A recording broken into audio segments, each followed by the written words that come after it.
नमस्कार। एग्जाम 360 पर आपका स्वागत है। मैं हर्षवर्धन। आज के लिए फिर मैं आपके साथ आया हूं एक नई क्लास के लिए, करंट अफेयर के लिए। जो कल वाली क्लास थी आपने अच्छा रेस्पॉन्स दिया, आज भी आप इसी तरीके से प्यार बनाए रखें। चलो हमें स्टार्ट करते हैं। और ध्यान रखना, जितने भी एसएससी जीडी के जो बच्चे हैं वो सभी के सभी जो है इस वीडियो को जरूर देखें, उनके लिए हेल्पफुल होने वाली है ये वीडियो।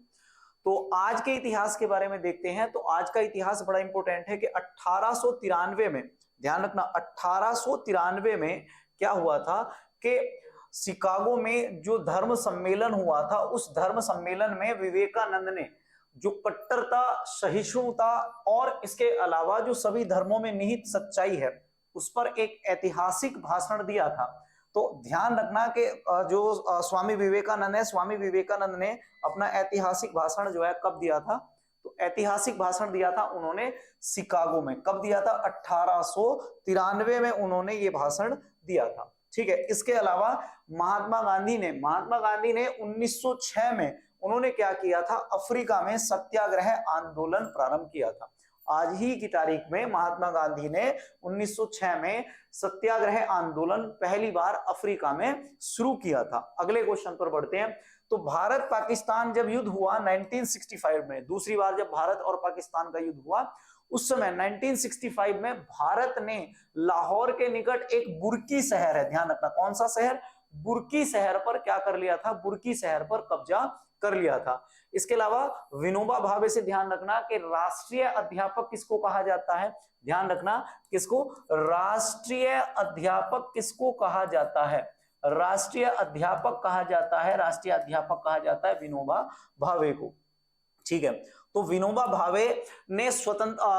भावे जो स्वतंत्रता संग्राम सेनानी थे, सामाजिक कार्यकर्ता थे और प्रसिद्ध गांधीवादी नेता थे, उनका 1895 में क्या हुआ था? आज ही के दिन जन्म हुआ था। लास्ट क्वेश्चन है आज का कि महादेवी वर्मा जो हिंदी की प्रसिद्ध कवित्री हैं, छायावादी युग के जो 4 स्तंभ हैं, उन 4 स्तंभों में से एक प्रमुख स्तंभ मानी जाती है। उनका जो जन्म है वो मृत्यु उनकी 1987 में आज ही के दिन हुई थी। तो ये 4-5 फैक्टर आपको ध्यान रखने हैं जो आज के हैं, बहुत इंपॉर्टेंट है, एग्जाम में आपको जो है काम देने वाले हैं। भारत में पहला क्वेश्चन है, बहुत अच्छा क्वेश्चन है, करंट का है, और ये ध्यान रखना 100% ये आएगा किसी ना किसी शिफ्ट में कि भारत में 56वां टाइगर रिजर्व कौन सा बना है। अभी थोड़े दिन पहले गोवा में 55वां टाइगर रिजर्व बना था, अब 56वां एक टाइगर रिजर्व जो है वो बना है। तो ध्यान रखना कि सरगुजा, अगर आप ध्यान रख सकते हैं तो ध्यान रखना कि छत्तीसगढ़ जो राज्य है, छत्तीसगढ़ राज्य का एक नया टाइगर रिजर्व बनाया गया है जिसका नाम क्या है? सरगुजा टाइगर रिजर्व जो है बनाया गया है। ध्यान रखना छत्तीसगढ़ में अब जब ऐसे ही सरगुजा टाइगर रिजर्व हो जाएगा तो सरगुजा के जुड़ जाने से क्या हो जाएगा? छत्तीसगढ़ में 4 टाइगर रिजर्व हो जाएंगे। कितने? 4 टाइगर रिजर्व हो जाएंगे और देश में कुल 56 टाइगर रिजर्व हो जाएंगे। ध्यान रखना भारत का सबसे बड़ा जो टाइगर रिजर्व है वो है आपका श्रीशैलम, और कहां पर है? आंध्र प्रदेश में। दूसरा जो बड़ा टाइगर रिजर्व है वो आपका तेलंगाना में है, अमराबाद टाइगर रिजर्व। और तीसरा जो बड़ा टाइगर रिजर्व होगा वो होगा आपका सरगुजा। कहां पर? सरगुजा छत्तीसगढ़ में। कहां पर होगा भाई? सरगुजा छत्तीसगढ़ में होने वाला है, ध्यान रखना। अगले और एक पॉइंट पर ध्यान रखना कि भारत का पहला tiger reserve Corbett tiger reserve है, जो 1973 में जो है बना था। जब हमने आपका प्रोजेक्ट टाइगर शुरू किया था ना 1973 में, तो 1973 में क्या हुआ था कि हमारा पहला टाइगर रिजर्व बना था। और ध्यान रखना भारत का पहला नेशनल पार्क जो है, भारत का पहला national park Corbett national park है, जो 1936 में बना था। ध्यान रखना कौन से राज्य में है ये आपका उत्तराखंड राज्य में है। कौन से राज्य में? उत्तराखंड राज्य में। अगले क्वेश्चन पर बढ़ते हैं। अगला क्वेश्चन क्या है? अगला क्वेश्चन ये है कि हाल ही में समाचारों में रहा बराक परमाणु ऊर्जा संयंत्र किस देश में स्थित है?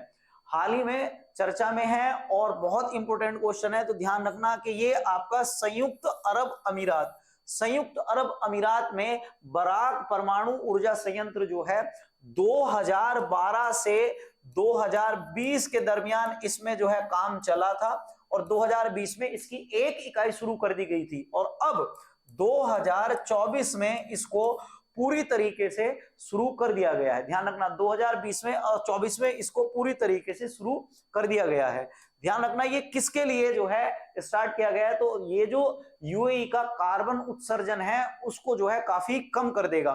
तो वहां के 21 मिलियन टन कार्बन उत्सर्जन को ये क्या करने वाला है, कम करने वाला है। इस बात को ध्यान रखना, ये 21 मिलियन टन कार्बन उत्सर्जन को क्या कर देगा, कम कर देगा। और इसके अलावा और भी 2-3 चीजें ध्यान रखना कि यूएई जो है ये 7 राज्यों का एक समूह है। ये ध्यान रखना 7 राज्यों का एक क्या है, समूह है। और इसकी राजधानी जो है वो क्या है, इसकी राजधानी आबू धाबी है। ठीक है, इसकी राजधानी जो है वो क्या है, आबू धाबी है। और ये क्या करेगा, जो यूएई की 25% बिजली है, मतलब आप ऐसा समझ लो कि न्यूजीलैंड जो देश है ना, जितनी न्यूजीलैंड देश बिजली खर्च करता है एक साल में, उतनी बिजली ये परमाणु संयंत्र एक साल में बनाकर तैयार कर देगा।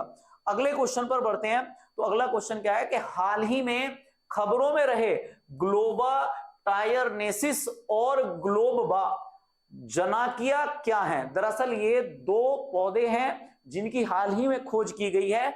और ये क्या है, तो दरअसल ये क्या है, आपके अदरक परिवार के पौधों की नई प्रजातियों की क्या की गई है, खोज की गई है। ध्यान रखना कौन से हैं, ग्लोबा टायरेनेसिस और ग्लोबा जनाकिया जो है, ये 2 पौधे हैं जिनकी हाल ही में खोज की गई है। इसके अलावा आप ध्यान रखना कि अदरक अपने आप में पूछा जाता है, कई बार आपसे पूछा गया है कि अदरक जो है वो क्या है, तो आप ध्यान रखना कि अदरक क्या होता है, अदरक आपका तना होता है।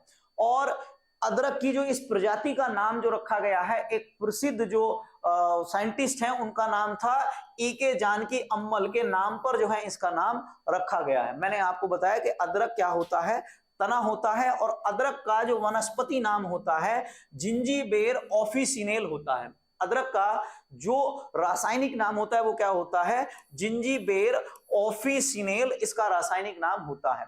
ध्यान रखना ये कहां पर खोजा गया है, ये बात भी पूछी जा सकती है।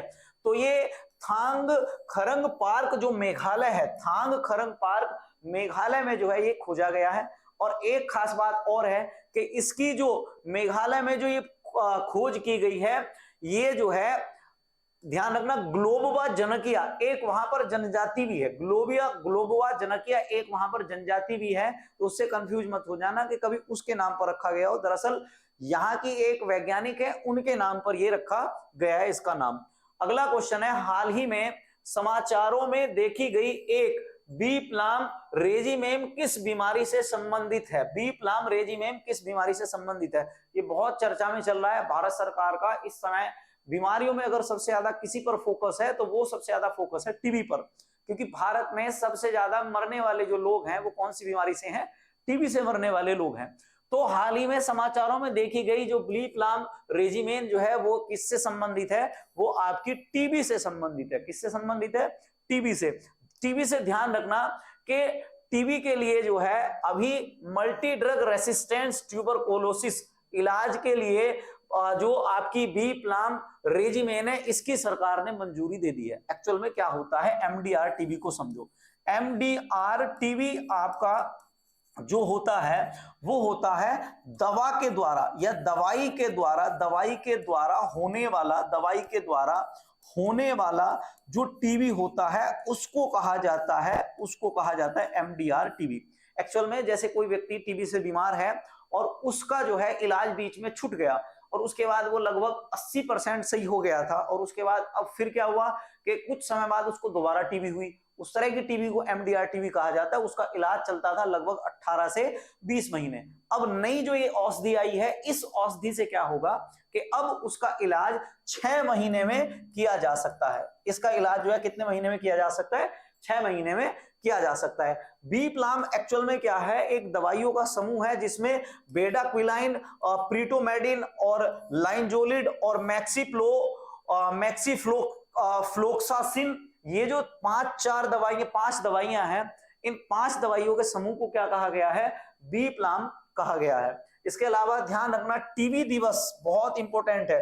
टीबी दिवस कब मनाया जाता है? तो टीबी दिवस 24 मार्च को मनाया जाता है। टीबी दिवस की थीम अगर आपसे पूछे तो ध्यान रखना कि टीबी को खत्म कर सकते हैं, हम टीबी को खत्म कर सकते हैं, ये इस बार की टीबी थीम थी। और भारत सरकार से ध्यान रखना कि भारत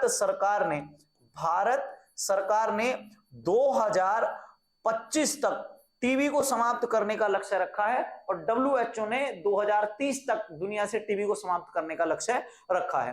टीबी का इलाज जो है वो डोट्स कहलाता है। डोट्स का मतलब होता है direct observation treatment salt case, उसको कहा जाता है डॉट्स। ठीक है, अगले क्वेश्चन पर बढ़ते हैं। संयुक्त राष्ट्र महासभा 2024 के आम सत्र को भारत की ओर से कौन संबोधित करेगा? दरअसल नरेंद्र मोदी ने अपनी व्यस्तताओं की वजह से ये बोला है कि अब की बार वो संयुक्त राष्ट्र महासभा की जो आम बैठक होती है उसमें जो बहस होती है उसमें वो भाग नहीं ले पाएंगे। और अब की बार जो भाग लेने के लिए जाएंगे वो कौन जाएंगे? आपके विदेश मंत्री एस जयशंकर जो हैं वो वहां पर जाने वाले हैं। इनसे ध्यान रखना कि यूएनओ में हिंदी में भाषण देने वाले जो पहले व्यक्ति थे, पहले भारतीय थे, वो थे अटल बिहारी वाजपेयी। यूएनओ का ध्यान रखना कि ये आपकी 79वीं यूएनजीए की आम बहस है जो 24 सितंबर से 30 सितंबर तक आयोजित होगी।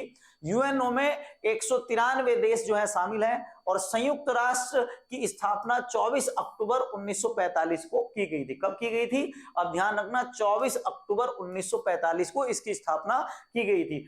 बहुत बार ये क्वेश्चन आया हुआ है कि संयुक्त राष्ट्र की भाषाएं कितनी हैं? तो संयुक्त राष्ट्र की भाषाएं जो है आपके सामने है, ये 6 भाषाएं संयुक्त राष्ट्र की मुख्य भाषाएं हैं। अरबी, चीनी, अंग्रेजी, फ्रेंच, रूसी और स्पेनिश, ये भाषाएं आपकी जो है संयुक्त राष्ट्र की भाषाएं हैं।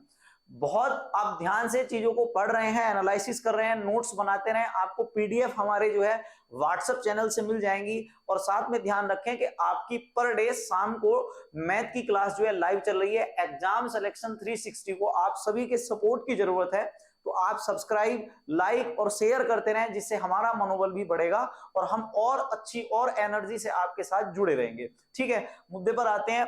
तो संयुक्त राष्ट्र के जो महासचिव हैं वर्तमान में वो एंटोनियो गुटेरस है। और संयुक्त राष्ट्र के अंग की अगर बात करें तो संयुक्त राष्ट्र के अंग होते हैं 5। कितने अंग होते हैं? 5। पहला महासभा, दूसरा होता है सुरक्षा परिषद, तीसरा होता है आर्थिक और सामाजिक परिषद, चौथा होता है आपका ट्रीटरीशिप परिषद और पांचवा जो होता है अंतरराष्ट्रीय न्यायालय, और छठा एक और होता है जिसका नाम क्या है? सचिवालय। ठीक है, सचिवालय। कितने अंग होते हैं इसके? 6 अंग होते हैं। 6 भाषाएं हैं, 6 अंग है। और एक और मोस्ट क्वेश्चन है कि यूएन महासभा की पहली महिला अध्यक्ष कौन थी? पंडित जवाहरलाल नेहरू की बहन विजय लक्ष्मी पंडित यूएन महासभा की पहली महिला अध्यक्ष थी। ठीक है, अगले क्वेश्चन पर बढ़ते हैं। अगला क्वेश्चन है हमारा, भारत के नए वित्त सचिव के रूप में किसे नियुक्त किया गया है? भारत के नए वित्त सचिव के रूप में किसे नियुक्त किया गया है? तो आंसर है इसका तुहिन कांत पांडे। तुहिन कांत पांडे को भारत का नया वित्त सचिव बनाया गया है।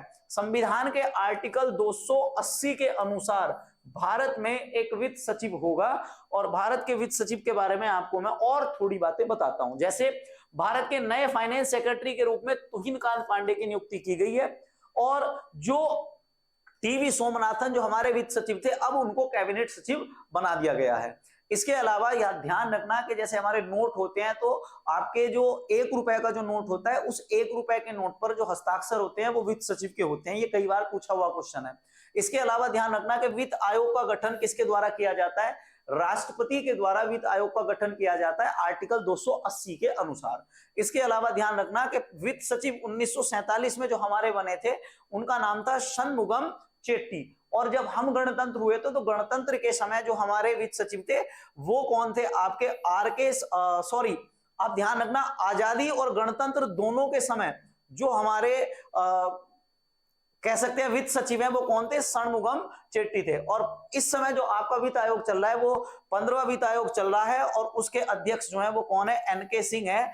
और ये जो वित्त आयोग है इसके जो समय है, इसका जो कार्य समय है वो 2025 तक जो है ये चलेगा। 2026 के बाद जो नया वित्त आयोग बनेगा उसका गठन पहले से ही हो चुका है, बस उसको इंप्लीमेंट करना बाकी है। अगला एक लास्ट क्वेश्चन है, लास्ट नहीं है 7 क्वेश्चन है, अभी तो 3 क्वेश्चन और है इसके बाद। यूएस ओपन 2024 चैंपियनशिप ट्रॉफी का किस महिला ने एकल खिताब जीता है? ये पिछली बार जब ऑस्ट्रेलियन ओपन हुआ था तो ऑस्ट्रेलियन ओपन में जो है ये हार गई थी, तो अब की बार इन्होंने जो है मौका मार लिया।